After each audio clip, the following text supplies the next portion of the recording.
Hello, hope that you guys are doing well. So today we will go over ambulation and just navigating some of the challenges to ambulation. Some of the stuff we went over before, so some of it will be review, but here we go. Okay, overview of what we're going to go through: weight bearing and restrictions, fitting an assistive device, guarding while you're walking a patient, patient instructions, how to perform a proper sit to stand, walking, turning, and various gait patterns, managing falls, stairs, and other challenges to gait. Weight bearing restrictions. So typically when we're talking about weight bearing, we're referring to the lower extremities, although there can be weight bearing restrictions on the upper extremities. So if it doesn't say, we assume that it's lower. That's much more likely. But if it is upper, it should say upper extremities. And there's a lot of variation in the technology. It's typically based on the percentage of the patient's body weight. And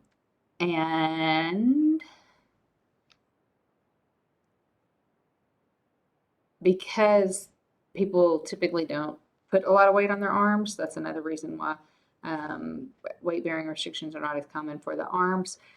The only way that it really matters if they have a weight bearing restriction for the arm is if they're using an assistive device. That's really the main time that it comes into play.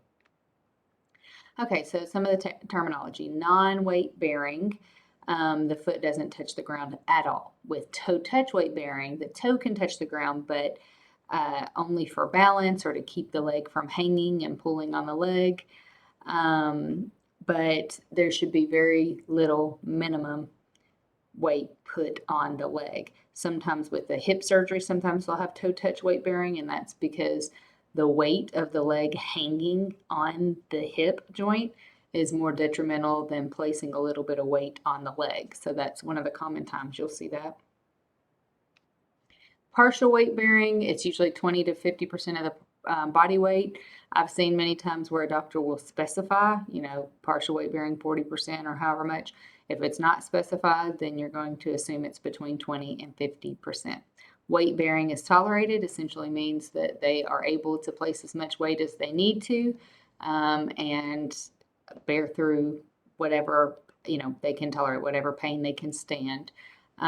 It's usually at least 50% of their weight, but they're safe to put 100% if they're able. And then full weight bearing, there's no restrictions. They can put all of their weight on their legs. Some of the ways that we monitor weight bearing: you could put a bathroom scale under the patient's foot and have them walk kind of across the scale. It's a little bit hard because it steps up, so it's hard to know how much weight you're really putting on. You'll probably put more on it. It's not the most accurate, but that is one way that you can figure out how much weight they're actually putting on their involved leg. Another is a limb load monitor. This is a little more accurate, but a little harder to come by. So special piece of equipment goes on the bottom of the foot, on the sole of the shoe, and connected to like a monitoring device, and you can see exactly how much weight has been put on the foot as they're walking. It can give you audible feedback like a beeping or some type of noise to tell you that you're either putting too much or that you're in the good zone or whatnot. And you can adjust it to be appropriate to the patient's weight-bearing precaution so that it only beeps if they're putting too much weight. Here's other examples of weight-bearing monitors. You could have kind of a special slip-in shoe type. There is also the type of insert that goes in the bottom of the shoe, and all of these just help you determine how much weight you're putting on the foot. Occasionally, a clinician will stick their fingers under the foot to determine. I don't recommend that. Only time I would say possibly is if you're trying to make sure they're doing non-weight bearing. Otherwise, they're going to squish your fingers. So I don't recommend that method. Assistive devices, we've talked about this earlier in the semester, but kind of a revisit of that same topic. So it's typically used to support a load, to increase stability, and there are stability mobility trade-offs. So remember, If it is more stable, it's typically less mobile. For example, the parallel bars don't move at all, but they're very stable. If it's more mobile, it's typically less stable. For example, crutches has a little small point at the bottom. You can go up and down stairs, you can go in small places, but it's less stable than a walker or other assistive devices. So the more of one, the less of the other. Most to least supportive. So the most supportive assistive device is parallel bar, then a standard walker with no wheels, then a walker with wheels, then your axillary crutches, then your forearm crutches, your hemi walker, your quad cane, and at last the single point cane. And I would definitely say of the canes, the walking stick is common, something I commonly saw in the clinic that's not really stable. So just be careful with that because it's not adjustable, so it's not the right height. Energy cost of assistive device. So typically when somebody has a gait deviation and their walking is changed, it requires more energy to do that same walk. Older adults also tend to expend more energy with walking than younger adults. And if you are using a standard walker, like in the picture, where you have to pick it up with every step, that means you are expending even more energy versus like a rolling walker that you're able to just glide across. So just paying attention to what the patient's using and being aware of how much energy they're expending just to walk. When you are fitting someone with the appropriate assistive device, make sure they're standing upright with good posture. Make sure they're wearing their typical shoes that they will be wearing when they use the device. You need to guard the patient. Don't just assume they're stable all of a sudden and let go of them. Typically, the handle of the device comes to the level of the greater trochanter. It can also come to the level of basically the wrist, the styloid process. And you want a slight bend in the arm. The book says 20 to 30 degrees. So just a slight bend in the elbow. And it's ideal to guess the patient's fit before you stand them up and adjust, and then stand them up and confirm so that they're not standing for so long. So just make sure they're stable. Don't adjust while they're standing up if they're not stable in that position. Here's just an example of proper fitting assistive devices. When we are guarding someone in the gait cycle, so we typically stand behind and towards their weaker side. Now, occasionally someone will be leaning away from their weaker side, and in that instance, you may need to stand towards their stronger.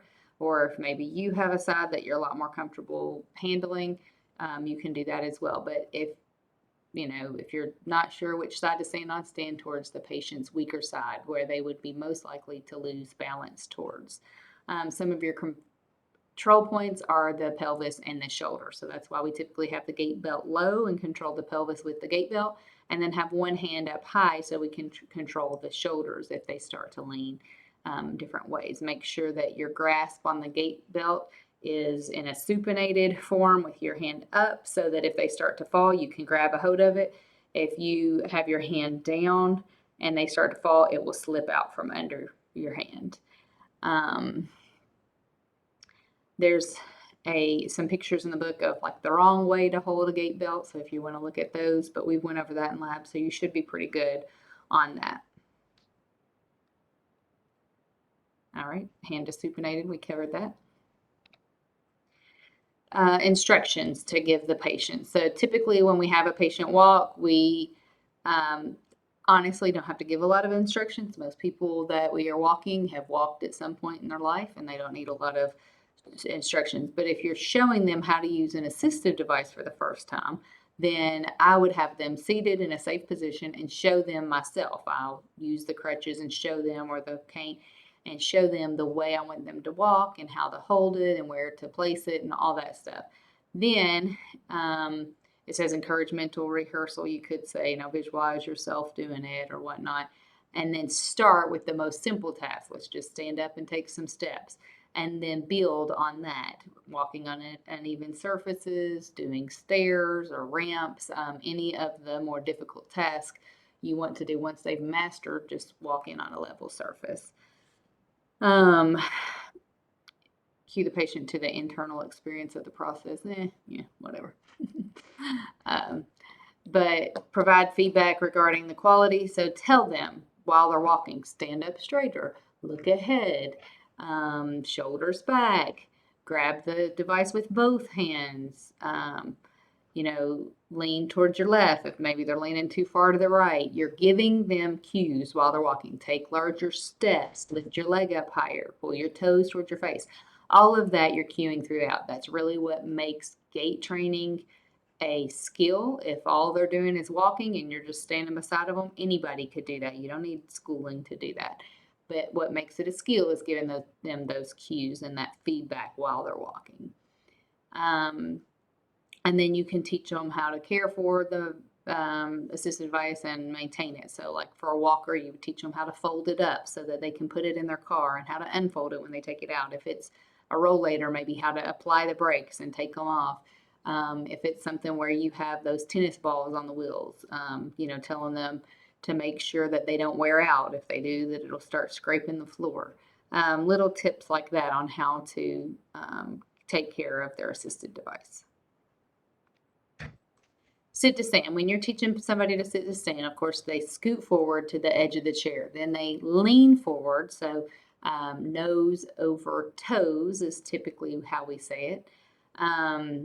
And place their feet back. So they scoot their feet back and lean forward. Their feet stay in contact with the floor. And if they are non-weight bearing, then one leg can be straight out. Or if they have other restrictions, they can straighten one leg to keep it off the ground. The hands push down on the armrest. They could push down on the bed if they're coming from a hospital bed, but they do not pull up on the assistive device. Now, occasionally somebody can reach down with one hand and reach up with another. They might feel more stable that way, but best case scenario, they're pushing up with both hands on the chair or the armrest. They lean forward and then they push up to standing. And as the therapist, you stand behind. You can hold onto the gait belt. That gait belt in the picture is really too loose. It needs to be lower and tighter, but it's hard to put in the right place and tighten enough when they're seated. So typically we always have to reposition and tighten the gait belt once they stand anyways. I typically hold down low on the hips and may hold the shoulder, but typically I stand a little bit more in front of the patient and hold down low on the hips unless they just need like contact guard or very minimal assist. All right, stand to sit. I put this one really could have been, okay, there we go. All right, back all the way up to the chair. Make sure you feel the chair on the back of your legs. If they have weight-bearing restrictions, that's why I put this picture up. Have them extend the leg before they sit down. It was really hard for me to find a picture of somebody doing sit to stand with their leg extended, so this was as close as I got. But before they stand up and before they sit down, they put the leg straight out in front of them so that they don't place too much weight on the leg. Reach back for the chair, make sure it's behind you, make sure the brakes are on, and then lean forward as they control their descent with their butt going down to the chair. Many patients will plop and you may have to help them control that, especially if they're weak. But ideally, they will control the speed at which they sit down. Some of the things people do to compensate if they have either weak quads or if they're a little bit scared to lean forward, they'll often just try and push extra with their arms. They may rock to gain momentum. They may brace their legs against the chair to use leverage to push up. And they may even push their knees together to create some leverage. I've seen people with cerebral palsy, especially if they have significant spasticity, putting their knees together to gain some leverage to stand. That's when I've commonly seen it. They may also put their hand on their leg and kind of push up that way. When you're teaching somebody just to walk forward on level surfaces or just general gait training, you start on level surfaces, and then you can progress to uneven surfaces, to ramps, to outdoor surfaces, to objects in the pathway, stepping over objects, things like that. But encourage them to stand upright and look ahead. Oftentimes you'll have people looking at the floor right in front of them, so have them look up. With turning, they may initially start with smaller steps. It's a little more stable, but eventually, if they can take, larger and more normalized turn and still be safe, then you will work on that as you progress. Typically, they turn towards the stronger side. That's typically easier. And then eventually, as they progress, you can work on turning towards the weaker side. Our gait patterns, remember we went over them before, our 2-point gait. One crutch moves with the opposite leg, and then the next crutch moves with the opposite leg. Typically, you could see it with crutches. You could see it with 2 canes. You could even see it with a hemi walker. But one leg moves at the same time as the crutch, and then they switch. With the 3-point gait, if they are non-weight bearing, there's one leg that stays off the ground the whole time, and they move both crutches together at the same time and then move the one leg that's in contact with the ground. If they are weight bearing, then they move the crutches at the same time as the good leg, and then move the weaker leg. Oh wait, that's a lot. Move the crutches at the same time as the weaker leg, put the crutches down to move the stronger leg forward. That would still be considered a 3-point gait. So you can do 3-point gait with non-weight bearing or with weight bearing. If it's non-weight bearing, one leg is just hanging. If it's weight bearing, the weaker leg goes forward with the assistive device, and then the stronger leg goes by itself. With the 4-point gait, remember it is where you are doing one crutch, then a foot, then a crutch, then a foot, then a crutch, then a foot, then a crutch, then a foot. I tell you every time we need to make a dance out of that. With the step 2 gait,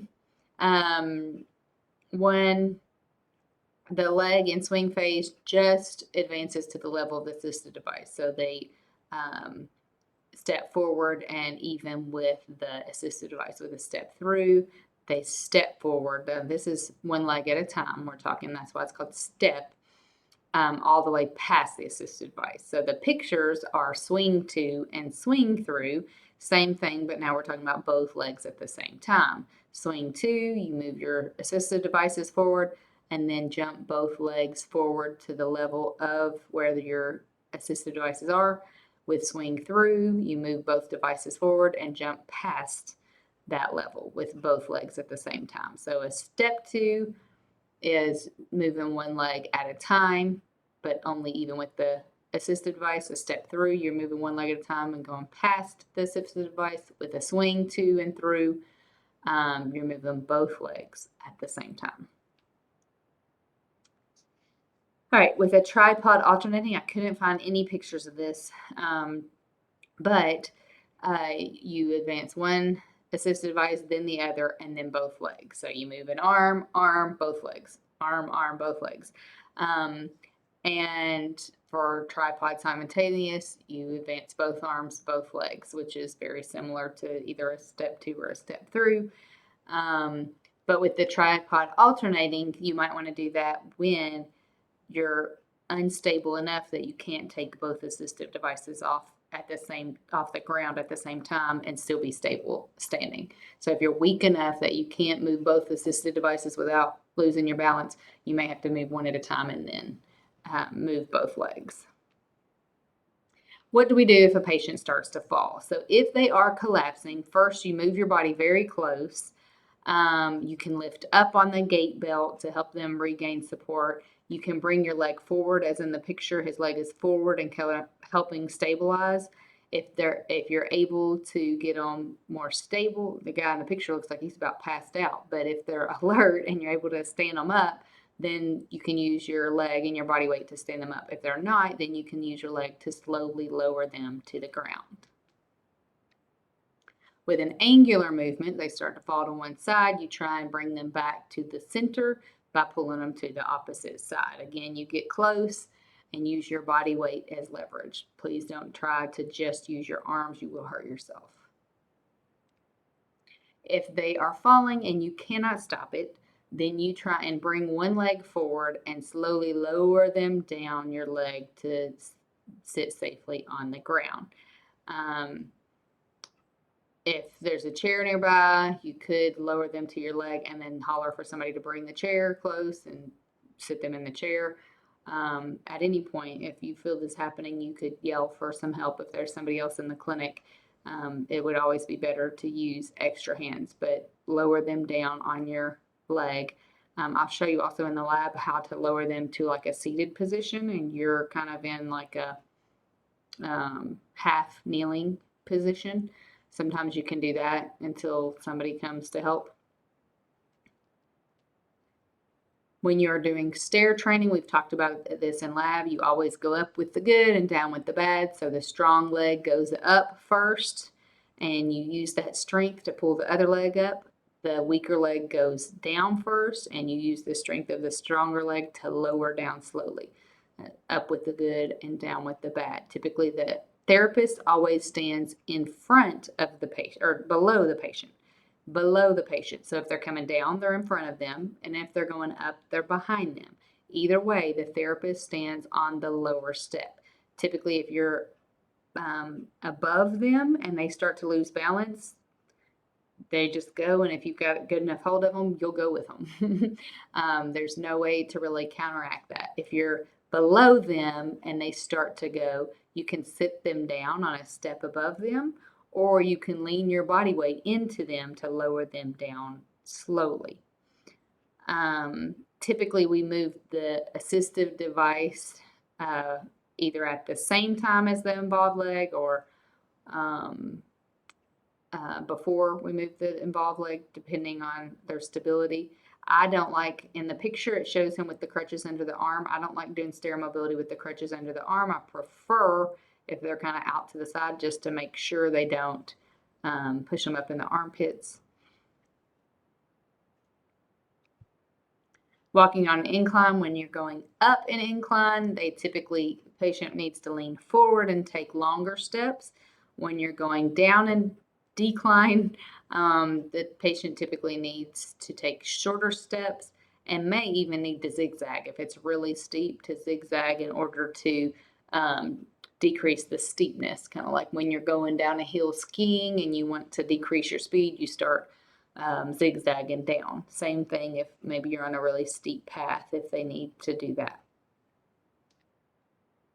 Some challenges to ambulation: if there's obstacles in your path, if you are carrying something. This guy, he must have just done this for the picture, because I don't know how he would walk with the crutches at all, carrying something in both hands. But if you're walking on an unstable surface, walking on a slick or wet surface, these are all challenges and hard things to do with assistive devices. Low lighting, if your gait gets interrupted, like somebody stops you suddenly, you're not expecting to stop and there's somebody in front of you suddenly, or if you're bumped or jostled a little bit, all those things are challenging for a patient and could throw them off balance. To increase their safety with ambulation, you want to practice these in a safe setting. So while they're in the clinic and you're guarding them as they're progressing before they're going right out back into the community, you want to practice some of these scenarios so they can recover from them.